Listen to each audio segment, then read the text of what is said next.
Here we have a couple of normal lamps, and what we've got today is the tech that can tell you which one is going to save you money. What we have here is a set of devices that can help you find out about your energy, and they can be useful in identifying where you may be wasting energy. Right, that sounds good. Yeah, so what we what have, are these? Yeah. These here, right, Yeah. so these are plug-in monitor switches. You plug them into the mains and you plug in whatever device you want to measure. There are a number of readouts, but the main one tells you how much power over time the device plugged in is actually drawing. So what we have here is a sort of a typical setup, a lamp. One of them has got the old-fashioned incandescent light bulb. This one's got one of the new LED ones. We've got them hooked up to a separate meter on each. From there, if you have a look, Felicity, you can see that the incandescent one is drawing 0.035 kilowatts, and this with the LED is drawing 0.002 kilowatts. 002, that's Yes. amazing. It varies on the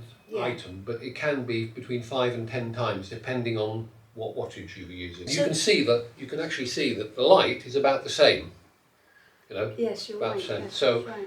using LED bulb can save you a lot of money. What other pieces of kit might that be useful for? I suppose for a heater, if one was having to use I do sometimes use a heater in a room. Yeah.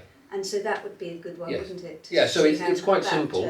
You just literally plug it in, plug the item in as you would have, and then you can read off over time. So heaters, kettles. Classic one on the kettle is you fill it too much. And the difference between filling it for just 1 or 2 cups rather than filling it completely, if you do both, you'd be surprised how much energy you actually, you could save 4p a cup. But I mean, the other places you could use them on is air fryers, microwaves, televisions. Leaving a television on a standby, how much does that cost? That's another nightmare. It's all those sort of things. So these are very useful, and the nice thing about them is that you don't need a smartphone. So what we have here is an example of the same thing, but you can actually see it's got no display. No. So it works by connecting to your smartphone. You get the same information. For some people don't have smartphones. So you have a choice. And these also act as an on-off. So if you happen to be noticing, if you happen to be noticing that something is on and it's taking up a lot of money, you can, on your smartphone, you can just go click and turn it off. Would that be the sort of thing, you're talking about the TV, I mean our TV and DVD and sound box and things are all on an extension thingy like this. Yeah. So if you had one of those that the extension lead was plugged into, could you just at the sort of end of the day or you whatever, could either have it plugged into the end, like into the wall, which is here. Oh yeah. And it would control the whole of that. Or you could have it plugged in on the individual. It's up to you. And so you could just easily though to take them all off altogether.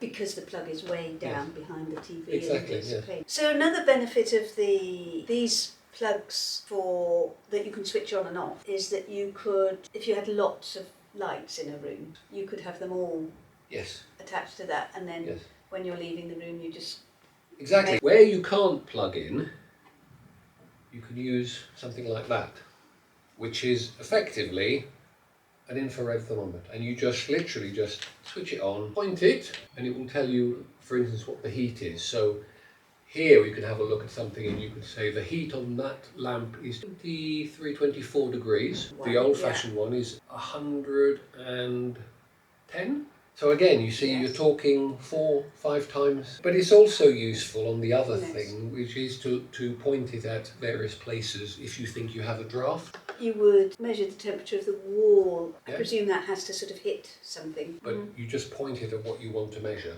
And within an area around where you're hitting, that's what you'll measure. There is a thermal camera. That you just point at the item and it gives you a much bigger area. So here on this, I suppose you can see, we can see the room, and you can see that it's showing temperature on the very high temperature on that. And then you can point it here, and the temperature is lower. Much lower. But that is better if you think you've got a draft round a window. Point it at a window, and then you can see where it's hot, where it's cold, and that will help you find where you might need more draft proofing. So that's the sort of thing you wouldn't want to invest in yourself, No. would you? No. Really? What we're fortunate to have in the Forest of Dean is a loan Right, programme. okay, yeah. Forest of Dean District Council has a scheme which you can find out more on the website and sign up to get hold of one of these for a loan period which is completely free. So how much are those versus those and the other bit? You can purchase those online. 4 will set you back between £20 and £30. For four? 4, wow, yes. yeah. I mean, you can buy them individually and they'll be more expensive, so it's a good idea to buy a pack. Yes, absolutely. These individually, £8 or £9 each, but you can buy a pack for £15, £16 online. And these, again online, between £12 and £20. These I think were around 15. Oh, and the thermal camera, while we're talking about them, oh yes, these are much more expensive, which is why they're great to get on the loan scheme. About £400. So these are really not, they don't actually stop or improve themselves, but they help you find out where you can improve. yes. I hope that was helpful, Felicity.